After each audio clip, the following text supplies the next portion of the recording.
Petugas kebersihan Bandara Kuala Namu bernama Dewi Lestari menemukan tas jinjing berisi emas 97 gram di toilet.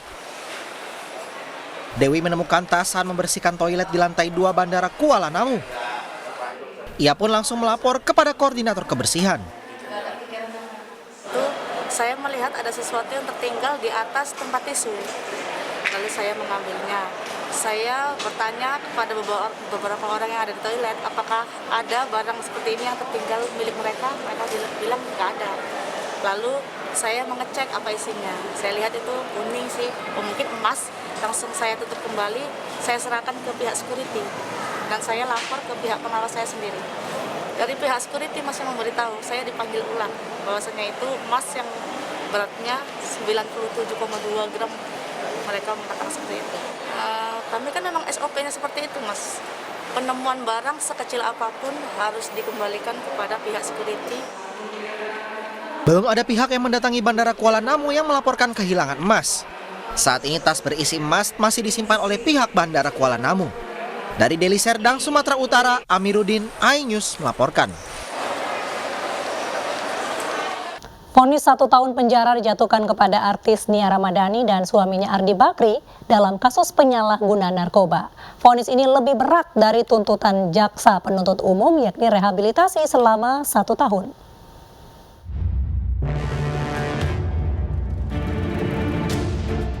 Nia Ramadhani bersama suaminya Ardi Bakri dan sopirnya Zen Vivanto divonis 1 tahun penjara oleh Pengadilan Negeri Jakarta Pusat.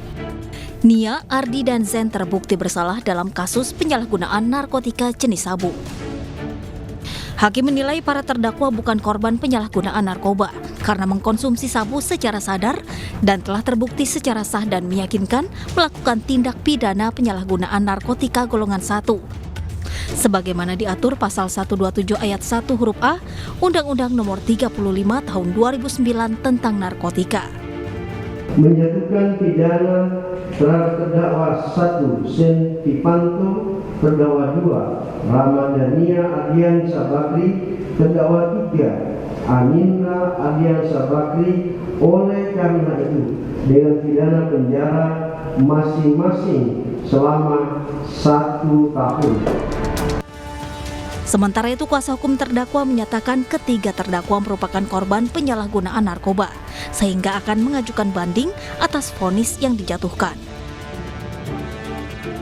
Langsung banding, karena memang putusan dirasa tidak adil, putusan tidak sesuai dengan fakta persidangan, fakta hukum yang ada dalam persidangan jelas sekali mereka adalah korban penyalahgunaan narkotika yang wajib direhabilitasi.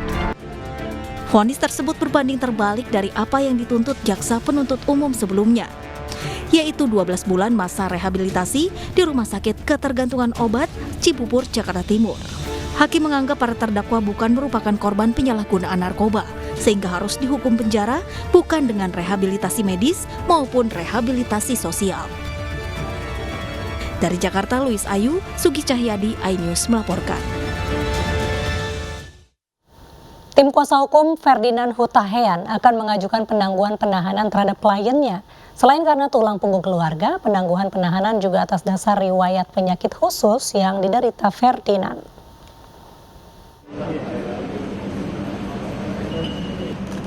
Setelah ditetapkan sebagai tersangka dan ditahan selama 20 hari ke depan, kuasa hukum Ferdinand Hutahean berencana mengajukan penangguhan penahanan terhadap kliennya. Selain karena tulang punggung keluarga, penangguhan penahanan juga didasari riwayat penyakit khusus yang diderita Ferdinand. Kita akan melakukan permohonan penangguhan penahanan karena tentu klien kami ini ada riwayat sakit ya, sehingga mungkin permohonan penangguhan itu penting untuk kita ajukan. Tersangka mantan politikus Partai Demokrat ini dijerat dengan Undang-Undang ITE atas kasus ujaran kebencian bermuatan suku, agama, ras, dan antar golongan melalui media sosial. Telah mendapatkan dua alat bukti sesuai dengan pasal 184 KUHP, sehingga menaikkan status saudara FH dari saksi menjadi tersangka. Setelah itu dilakukan pemeriksaan lanjutan sebagai tersangka, kemudian penyidik melakukan untuk tindak lanjut penyidikan, penyidik melakukan proses penangkapan dan dilanjutkan penahanan. Penyidik menahan Ferdinand selama 20 hari ke depan. Tim Liputan iNews melaporkan. Polisi hingga kini masih memburu keberadaan pelaku penendang sesajen di lokasi bencana erupsi Gunung Semeru. Polisi juga telah berkoordinasi dengan Polres Lombok Timur, tempat asal pelaku.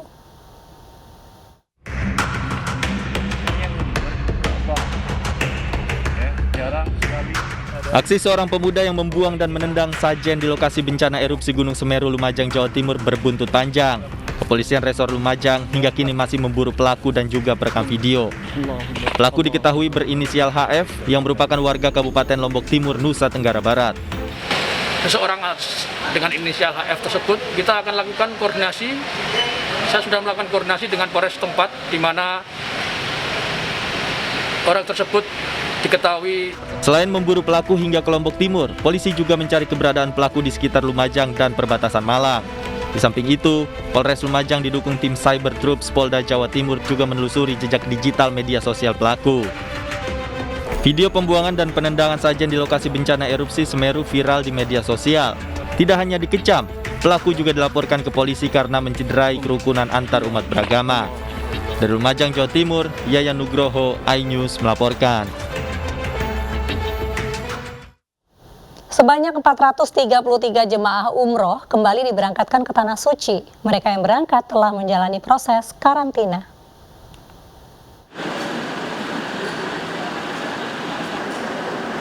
Para jemaah umroh ini diberangkatkan dari Bandara Soekarno-Hatta, Tangerang, Banten. Mereka telah menjalani serangkaian prosedur kesehatan, diantaranya karantina selama 1 hari, serta tes PCR. Pemberangkatan jemaah umroh di awal tahun ini akan dilakukan hingga tanggal 15 Januari 2022 mendatang. Sebelum diberangkatkan ke Tanah Suci, seluruh calon jemaah umroh menjalani karantina di Asrama Haji Pondok Gede, Jakarta Timur. Ya, hari ini Ampuri alhamdulillah sudah memberangkatkan 433 jamaah yang berasal dari Sumatera. Kantor pusatnya di Medan, tapi jamaah berasal dari berbagai kota dan provinsi di wilayah Sumatera, seperti Pekanbaru, Palembang, Jambi, Aceh, dan lain-lain. Nah, alhamdulillah hari ini jamaah dilepas oleh Pak Dirbina, Bapak Haji Nur Arifin dari Kemenak, melepas secara resmi. Evaluasi pemberangkatan jemaah umroh di tengah pandemi COVID-19 akan dievaluasi secara berkala. Jika hasilnya baik, maka pemberangkatan umroh akan terus dilakukan. Dari Jakarta, Tim Liputan iNews melaporkan. Pemerintah memastikan akan kembali membuka keran ekspor batu bara secara bertahap mulai besok. Hal itu dilakukan menyusul adanya protes dari sejumlah negara tujuan ekspor seperti Jepang, Korea Selatan, hingga Filipina.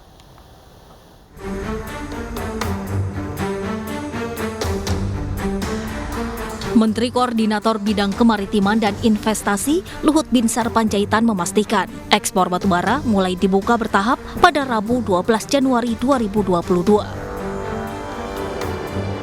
Untuk pasokan dalam negeri sendiri, Luhut memastikan pasokan batubara untuk pembangkit listrik khususnya milik PT PLN sudah mencapai 15 hari operasi menuju 25 hari operasi. Nanti ada berapa belas kapal yang sudah diisi batubara, telah diverifikasi malam ini besok akan mulai dilepas. Kemudian nanti kapan mau dibuka ekspor secara bertahap kita lihat mulai Rabu. Berarti pembukaannya secara bertahap ya Pak? Mulai Rabu ya? Diperbolehkannya. Nah, kemudian kita benahin banyak betul ini. Jadi nanti PLN tidak ada lagi FOB. Asosiasi Perusahaan Pertambangan Batubara atau APBI menyebut baik langkah pemerintah yang kembali membuka keran ekspor usai ditutupnya ekspor sejak 1 Januari 2022. pemerintah dalam hal ini Kemenkomaripes sudah melihat bahwa kebutuhan cadangan batu bara untuk pembangkit PLN ini sudah terpenuhi, sehingga kekhawatiran akan terjadinya kelangkaan ataupun kekurangan pasokan sehingga menimbulkan krisis di pembangkit milik PLN maupun IPP tidak terjadi gitu kan ya. Sebelumnya, Kementerian ESDM mengeluarkan kebijakan melarang ekspor batu bara selama 1 Januari hingga 31 Januari 2022, menyusul krisis pasokan batu bara untuk pembangkit listrik dalam negeri. Karena desakan Jepang, Korea Selatan hingga Filipina, akhirnya pemerintah membuka kembali keran ekspor. Dari Jakarta, Ade Firmansyah, iNews melaporkan. Pemirsa, Menteri BUMN Erick Thohir melaporkan dugaan korupsi maskapai Garuda Indonesia ke Kejaksaan Agung. Erick juga membawa sejumlah bukti.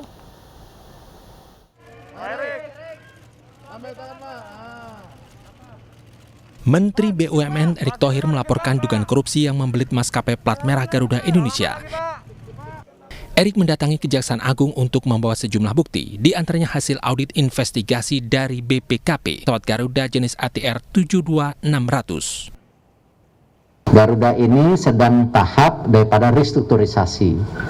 Tetapi yang kita sudah ketahui juga secara data-data valid, memang dalam proses pengadaan pesawat terbangnya, leasingnya, itu ada indikasi korupsi dengan merek yang berbeda-beda. Nah, khususnya hari ini memang yang disampaikan Pak Jaksa Agung adalah ATR 72600. Nah, ini yang tentu juga kami serahkan bukti-bukti audit investigasi.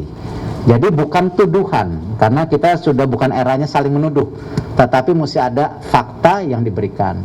Dan saya terus terang Pak Jaksa Agung dan seluruh jajaran, saya mengucapkan terima kasih bahwa selama ini dalam tentu tidak hanya hal Asabri Jiwasraya, tapi hari ini Garuda dari pihak Kejaksaan Agung terus mendampingi kami. Karena penting buat kami adalah tadi transformasi daripada administrasi yang bisa dipertanggungjawabkan. Jaksa Agung menegaskan pihaknya siap menindaklanjuti laporan Erick Thohir, terutama sebagai langkah bersih-bersih di perusahaan BUMN. Menjadi permasalahannya adalah soal Garuda Indonesia. Yang tadi dibicarakan, yang pertama adalah restrukturisasi Garuda Indonesia. Yang kedua adalah pelaporan Garuda untuk pembelian ATR 72600. Dan juga ini adalah utamanya. Timnas Putri Indonesia akan bertarung di Piala Asia 2022 bulan ini melawan tim-tim elit se-Asia. Informasinya kami hadirkan usai jeda berikut.